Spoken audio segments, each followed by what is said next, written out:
Welcome to Moments with Marianne. This is your host, Marianne Pastana. And we're here today with special guest, Gina Breedlove, who's here to share with us her new book, The Vibration of Grace, Sound Healing Rituals for Liberation. Is it time to take a sacred healing journey to awaken the boundless power of your words, thoughts, and voice? Well, today's show is just for you. Gina Breedlove is a vocalist, composer, actor, and traditional sound healer from Brooklyn, New York. She created the program Vibration of Grace, healing through sound, helping thousands of people worldwide rediscover and deepen their power. Gina's performance credits include the Lion King stage musical, and she also tours performing her own work. As a recording artist, Gina has created 3 original albums: Open Heart, Language of Light, and The Star. So let's welcome to the show, Gina Breedlove. Thank you so much, Marianne. What an honor it is to have you here and to talk about this book. What inspired you to write this? You know, I have been a practitioner, a sound healing practitioner for about 25 years. And the work was just becoming there were so many opportunities to offer my work, and there's only one of me. And so I woke one morning with Spirit's voice in my body saying, you know, if you write a book, you can reach more folk and be of service. Because I was beginning to turn folk away. My calendar was so full. So that's why. Well, I'm so glad that you wrote this book. I found it to be so profound. Thank you. Oh my gosh, of course, And so for people who are new, when you talk about sound healing, what is that? Well, it is an ancient modality. I feel and know, and from the research that I've done, sound has been used to heal all manner of ailments since time. Sound healing is the drum, is the didgeridoo, is our flutes, the sound of the voice, Gregorian chants, bells. Oh, the sound of the river, the sound of birds. But with intention, using sound with intention to shift the energy, the weight of grief for folk who are moving through illnesses. It can provide release and relief of the spirit and to calm the body. Definitely used to relieve anxiety, what they call monkey mind, when you circle a narrative, a repetitive narrative, and you can't seem to create any space in your thoughts to find yourself or the power of your own voice. Sound healing, gosh, it encompasses so many things, Marianne. And some folk use singing bowls, which I find so profoundly beautiful. My work is anchored in using the voice, the power of the human voice, and guiding folk to use the sound of their voice. So for people who are not used to doing that, how do they find, I know in your book you talk about finding your soul tone. So how do they find that? Well, there are many points of entry here. In my book, though, I guide folk to working with notes, working with the C major scale or the pentatonic scale, working with solfeggio frequencies. But we can focus on working with the C major scale. Solfege, which is do, re, mi, fa, sol, la, ti, do, which many folk are familiar with because of the beloved movie, The Sound of Music. When I was 6 years old, that was the first movie I ever saw. And so I bring I bring solfege into a practice, a ritual of finding a note that you resonate with, really. And so taking the C major scale, we give an example of that in the audio offering of our book, but folk can find it really easily.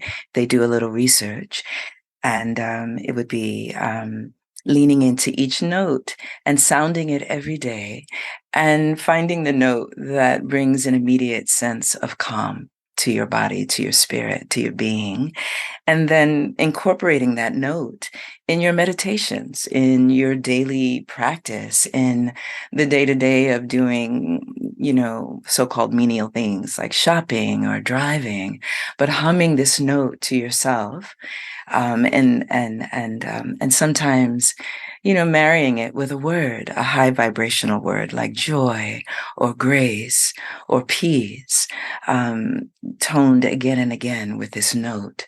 And the idea of a soul tone is this note is connected to you in some way. This note that you find calming and soothing and can become part of your daily routine for well-beingness. In your book, you share about grace.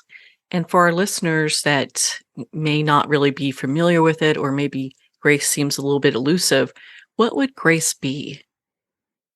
Well, for me, grace is a being, a spirit, a presence that I have been journeying with since I was 5 years old. A steady, calm, constant voice that has helped me navigate a world of trauma, abandonment, and abuse. And grace, the voice of grace, urging me forward to sing and to tone and create safe space in my body when there was no safe space around me. So it was an inside, inner knowing. And I would use the sound of my voice. And so that no matter what was happening on the outside and happening in my world, I felt a sense of inner protection.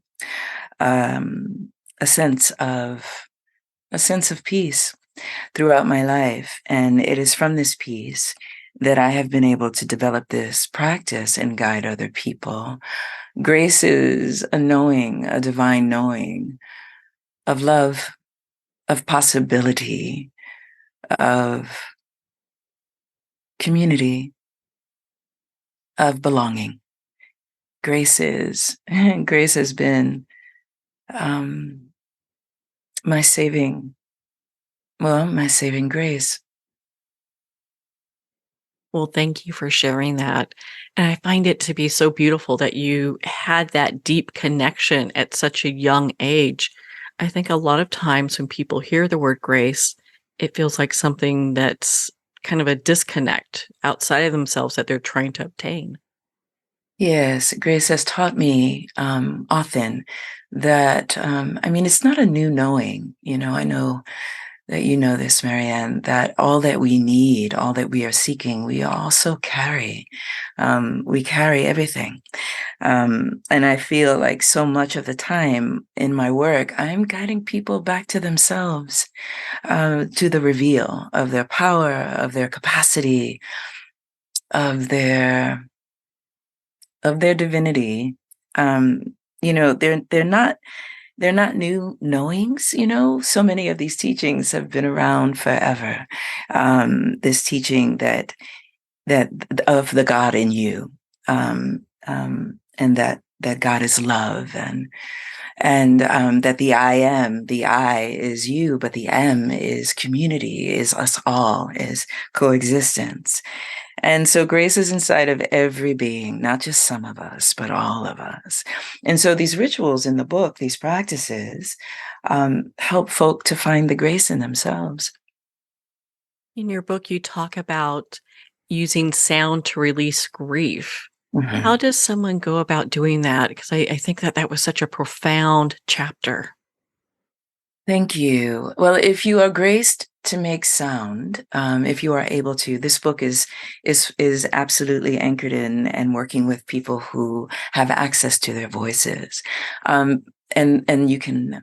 There are so many practices that you can do to focus the sound of your own voice into your body, where grief is generally hiding, like in the center of your chest or at the base of your throat.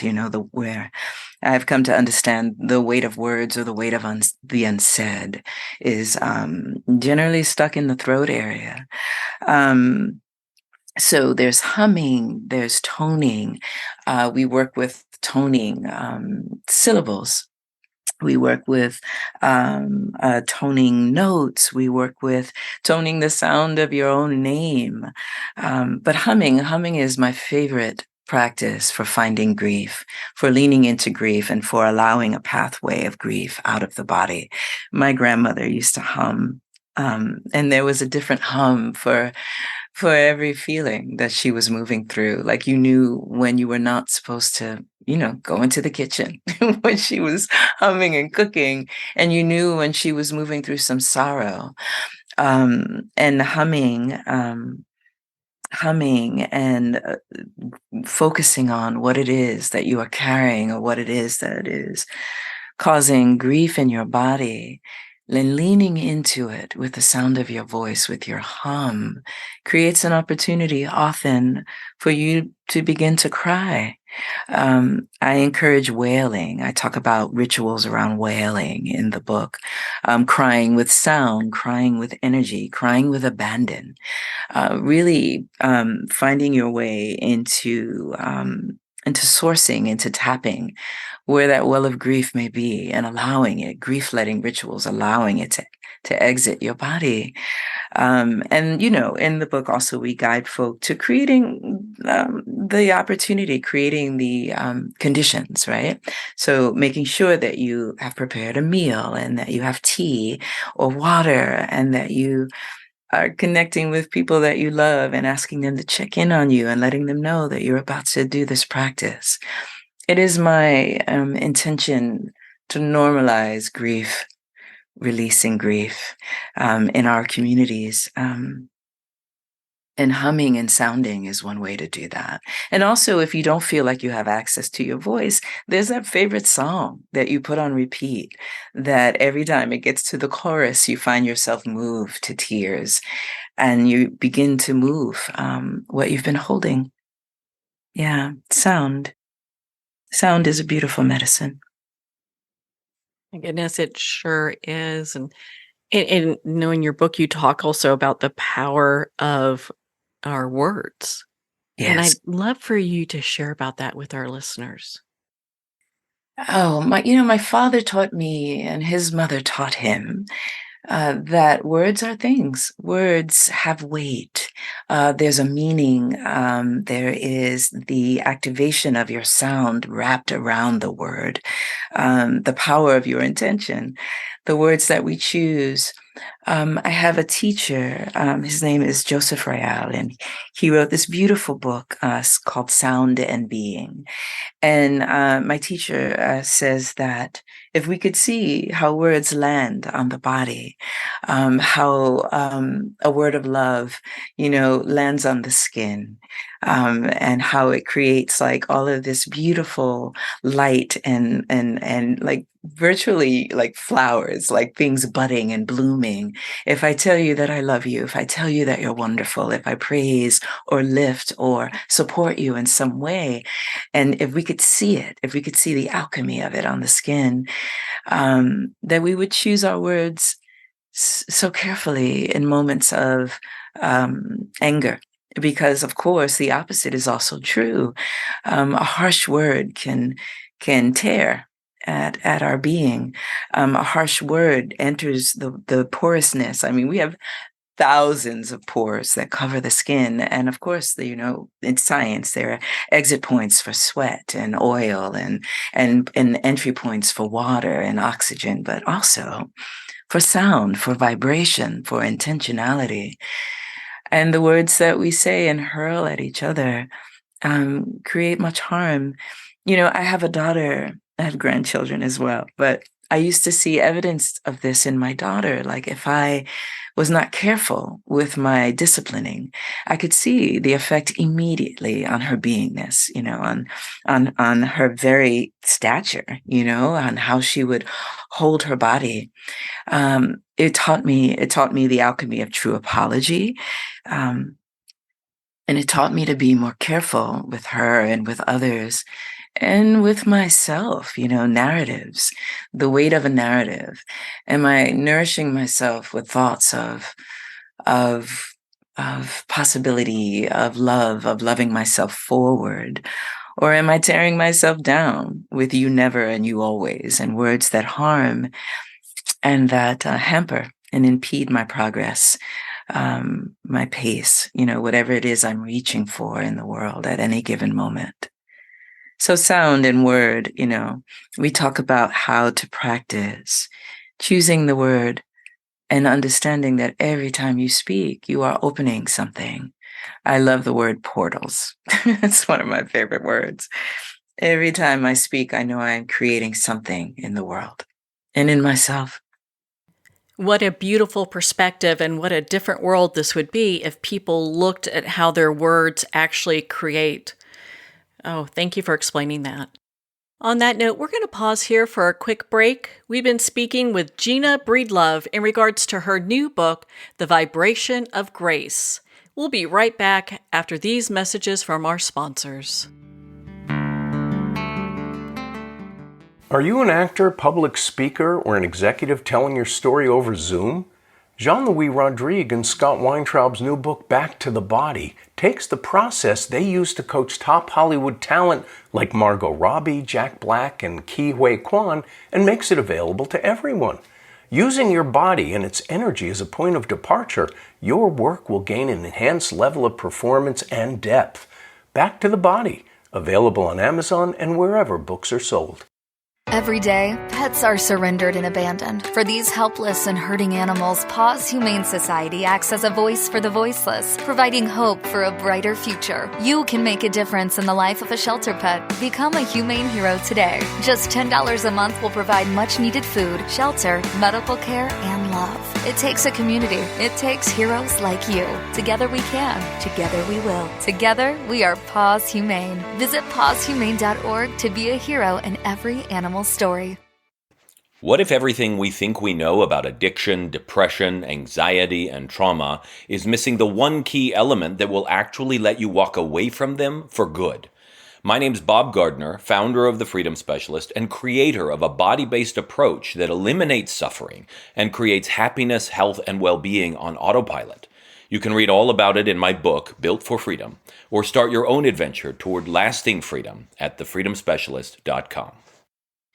If you want to stop divorce fast, you do not need to waste years in therapy. You do not need to work on yourself, and you do not even have to have your spouse on board. If your spouse wants out, if they're filing for divorce, separation, or having an affair, what you need is a proven process to turn your marriage around.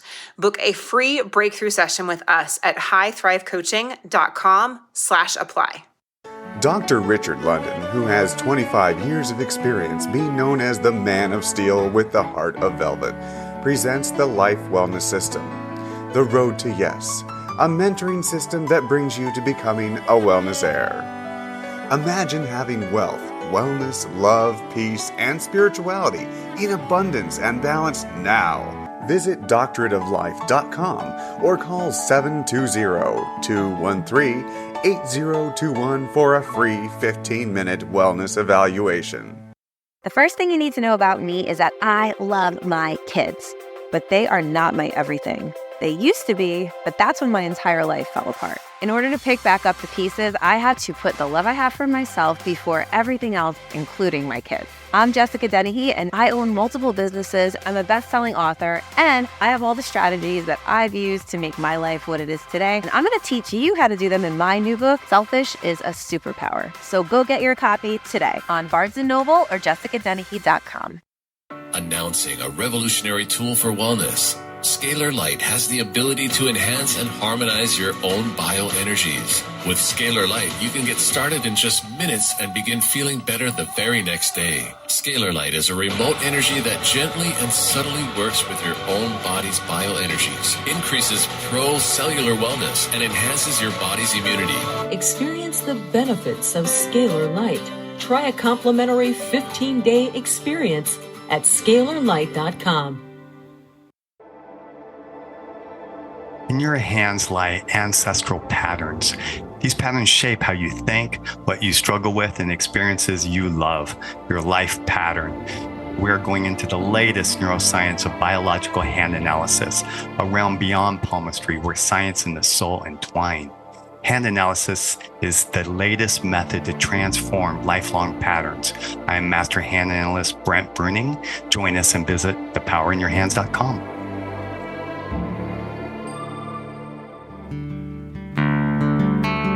I'd like to thank Jason Eastwood at Guitarfulness for sharing his inspiring music and talent with us. His music is known worldwide for cultivating atmospheres of harmony, inner peace, and clarity. Visit Jason's website at guitarfulness.com. Join his newsletter, be part of his community, and download his music.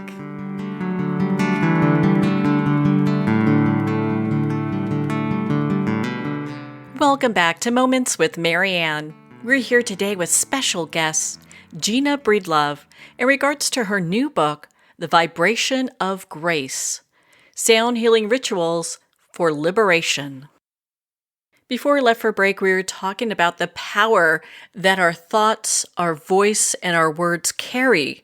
What a different world it would be if people really took that to heart. Yes. Yes, indeed. In your book, you talk about the power of apology.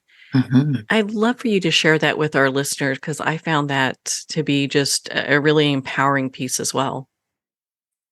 Well, thank you for that. I've come to understand that that what impedes apology often is shame, and our fear of not being accepted or received, our fear of being seen as less than or incapable, our shame that we made a mistake and harmed someone that we love, and of course that's braided in with grief, but so we offer these rituals around practicing apology, how to say I'm sorry, how to practice accountability, and honor when something has harmed someone, and also when someone has done or said something that has harmed us. And so, I talk about how my journey, I was graced to go to Rwanda in 2018, and work with folk there who are doing reconciliation practices, truth and reconciliation rituals, practices, convenings between those that they call the perpetrators and those that they call the victims. That's the language that Rwandans use for the Rwandan genocide that happened there, the horror that happened there. And I saw incredible healing happening there. And I mean, it was amazing. And it was through the ritual and practice of honoring what had happened, apologizing for what had happened, perpetrators apologizing to victims, and then making amends however it was needed. Often, part of what happened was that, there was a lot of circle healing work where folk got to speak their stories and speak their heart. But it was the alchemy of true apology, of knowing that folk felt sorry for what had happened and seeking to make amends, that I think was the most powerful medicine that I saw there. And after witnessing that, I wanted to bring that back to do work here in the United States, which is my country. And so in our book, we talk about that. Like, how do you do it? How do you move to a space where you can access your language, the power of your words, to go to someone and say, I'm sorry that this happened. And then to figure out between you, what are the steps that can repair? What are the steps around repair? And then you gain parts of yourself back, you gain space within yourself, because the part of you that is left navigating the thing that happened is taking up a lot of residence in your body. It owns a lot of real estate in your being. It's the thing that you keep coming back to, or you can't forget, or that when you move it, creates all of this opportunity for things that you wish to be engaged in. And so, It's a gorgeous ritual that I've done in my own life with my beloveds, and that I know the power of. So, how does this practice impact the body? I the weight of grief, the weight of the unsaid, the weight of the apology not uttered, not offered, not received, not given, is energy, and it lodges itself in the porousness of our organs, in our blood. Um, you know, um, this is all through my spirit knowing and through doing these rituals for the last 30 years, and of seeing how when folk find their way and into the ownership of their organs, of their blood, of their skin, of their mind, of their thoughts, of their words, the freedom that happens, the healing that happens, the well-beingness that happens afterwards. The effect is damage. The effect is I will ever use this language of how things become hard and brittle and ossify in the body, and how what can happen once we get inside of the liver, once we sound into the liver, and the release that can happen in the heart and around the heart, the fluid that circles the heart, the pericardium fluid that circles the heart, the access to the heart, the four glorious chambers of the heart, the rooms. I know all of this is very spirit anchored and spirit driven, and this language may feel profoundly esoteric, and it is so. I've seen it again and again. And I encourage and urge folk who might find it, like a far reach, to try to turn toward it and see. It is all connected to our personal power. We absolutely can be in rituals around healing ourselves. And the impact on the body is harm. And the impact on the body of the ritual is release, is reclamation, is the promise of well-being. And it's practice, it's daily practice. But there are some immediate wins. And I will share that I've been in practice for 30 years. And I'm always humbled by how, I have to stay in practice, Well, it's something we do daily with our voice and speaking. So being able to be so aware of what it is that we're putting out in the world, I mean, how empowering is that? Oh, it is deeply. Yes, indeed. Yes, indeed. I am your amen corner. Well, I'm in yours too. Perfect. Absolutely perfect. Well, and I know in your book, you talk about how we can use this type of work when we're dealing with an illness or before we go for surgery. Yes. What does that look like? Well, I chiefly talk about many of my clients, the people that I've been graced to work with, come to me after they've received a diagnosis. And often it is a diagnosis around some cancerous tumor in the body. And so sometimes parts of the body are removed. I have worked with folk who have had mastectomies. I have worked with folk who have had the Whipple operation, which is removing a bit of the pancreas for pancreatic cancer. And so some of the rituals that we move through is focusing on loving those parts of the body, which is counter to a lot of the messaging that we receive about working with illnesses, chronic or terminal. Or the possibility of remission.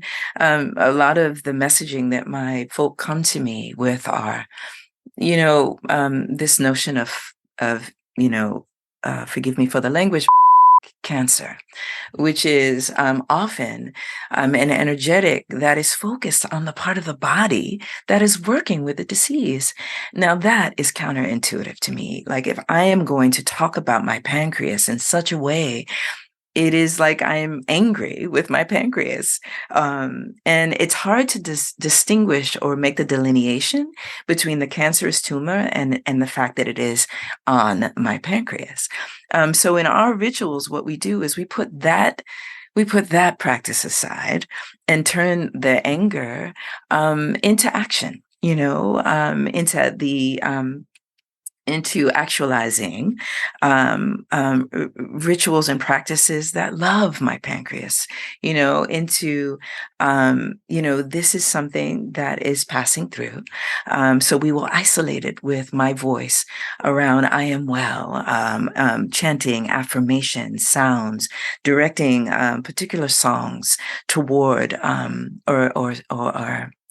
or knowings, prayers, affirmations that you grew up with, prayers that that you lean into, poems even, that lift up your well-being, that lift up possibility. And we circle the organ, we circle our breasts, we circle the womb, we channel and turn this energy of sound and possibility into the organ, into the space.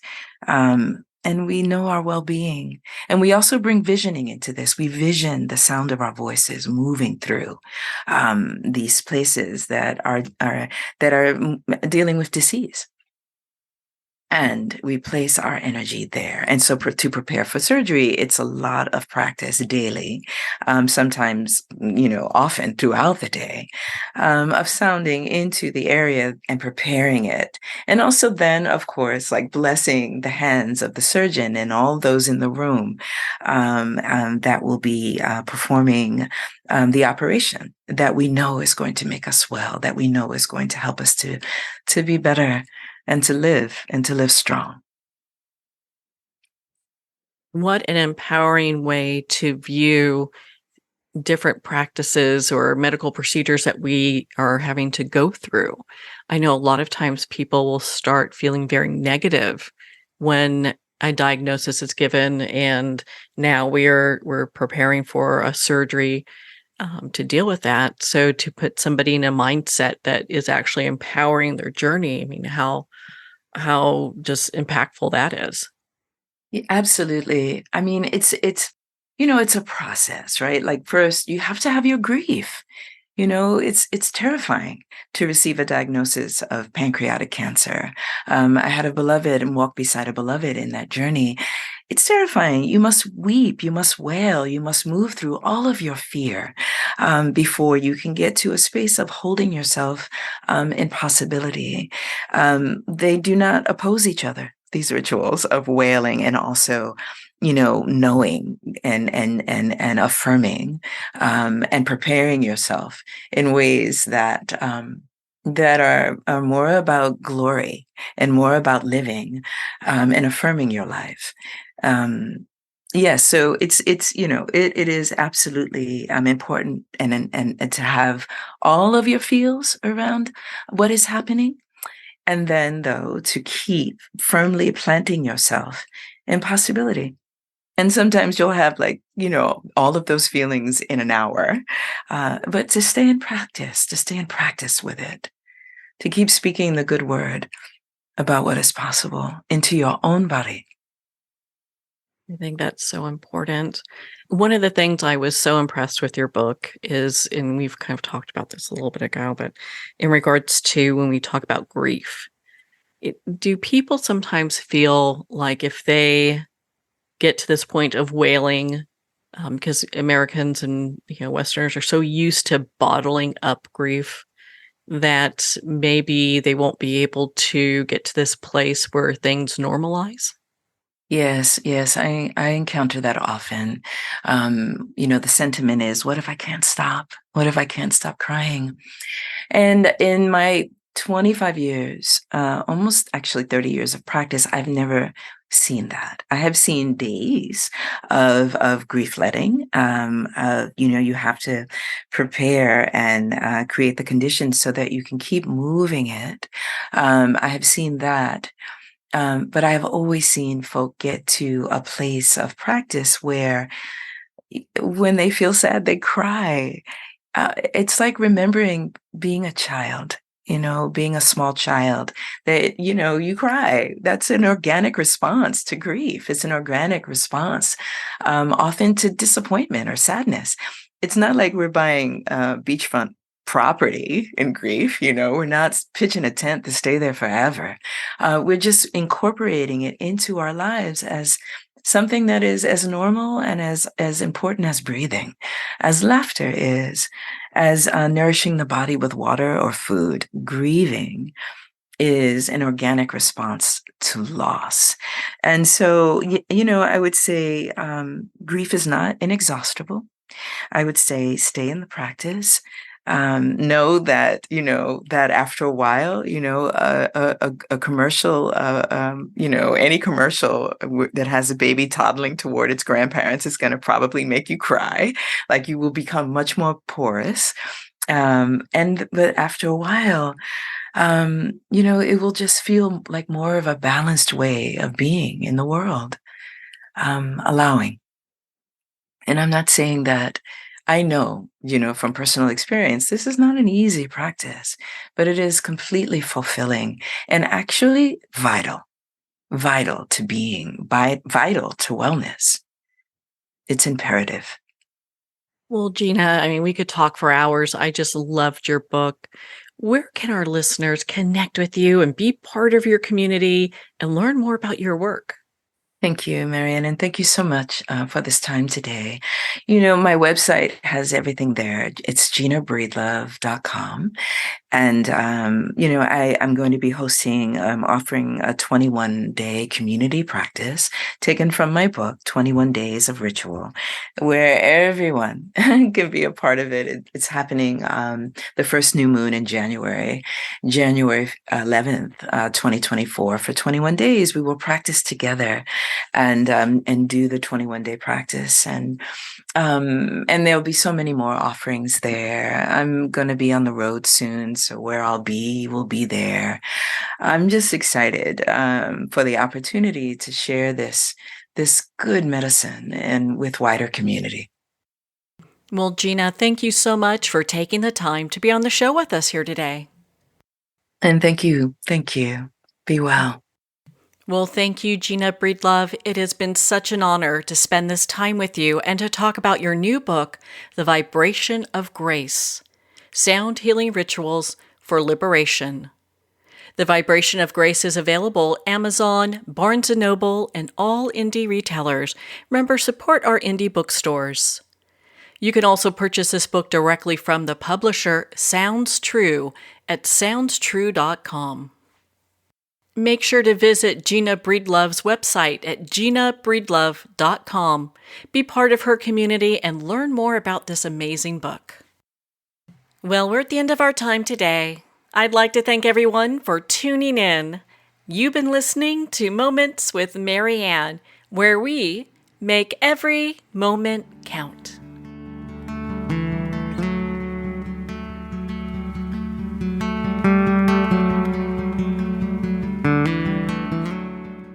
In a single moment, your life can change. Moments with Marianne is a transformative hour that covers an endless array of topics with the best of the best. Her guests are leaders in their fields, ranging from inspirational authors, top industry leaders, and business and spiritual entrepreneurs. Each guest is gifted and a true visionary. A recognized leader in her own work, and while teaching others to develop, refocus, and grow, Marianne will bring the best guest and sometimes a special surprise. Don't miss this. You never know just which moment will change your life forever.